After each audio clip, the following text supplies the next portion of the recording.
देश ने अपने किसानों को अनेक बंधनों से मुक्त किया है। अब देश का किसान कहीं पर भी किसी को भी अपनी उपज बेच सकता है।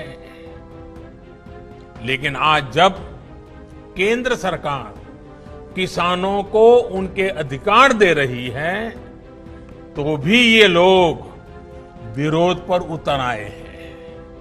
पीएम मोदी ने कृषि क्षेत्र में जो बदलाव को लेकर फैसला किया वो कितना अहम और खास है, वो इस बात से समझिए कि सरकार के इस बिल के समर्थन में दुनिया की बड़ी से बड़ी संस्था खड़ी हो रही है।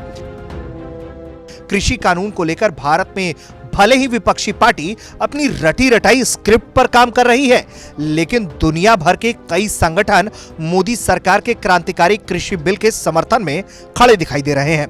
इसी कड़ी में आईएमएफ ने मोदी सरकार की तारीफ कर एजेंडा चलाने वालों को मिर्ची लगा दी है। भले ही नए कृषि कानून के विरोध में दिल्ली की सीमाओं पर 50 से ज्यादा दिन से विरोध किया जा रहा हो, लेकिन अंतर्राष्ट्रीय मुद्रा कोष की नजर में यह बिल अच्छा है।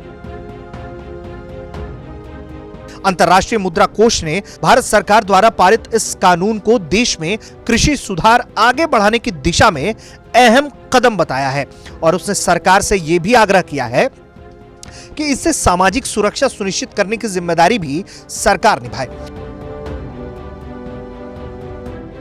आईएमएफ के कम्युनिकेशन डायरेक्टर गैरी राइस ने वॉशिंगटन में कहा है कि भारत सरकार द्वारा पारित कृषि कानूनों में कृषि सुधार आगे बढ़ाने का पोटेंशियल है, लेकिन पुराने प्रणाली से नए प्रणाली में बदलाव के दौरान अगर कुछ प्रभावित होता है तो उसकी सामाजिक सुरक्षा की भी जरूरत है।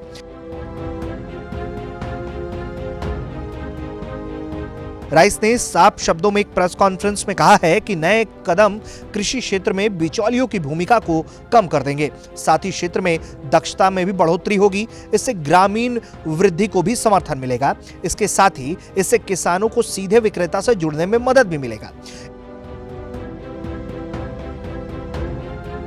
इस तरह से वो सरप्लस मनी का बड़ा हिस्सा अपने पास रख पाएंगे।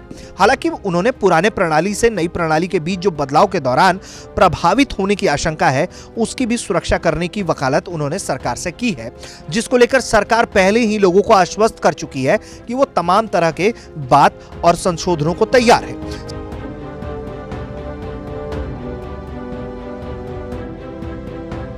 सरकार के इस कानून को पारित करने के बाद से पंजाब और कुछ दूसरे क्षेत्रों के किसान जहां इसका विरोध कर रहे हैं, तो इसी तरह कई दूसरे कृषि संगठन सरकार को इस बिल के लिए समर्थन तक दे चुके हैं।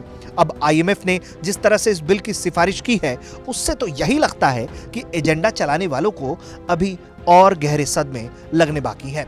ब्यूरो रिपोर्ट, भारत तक।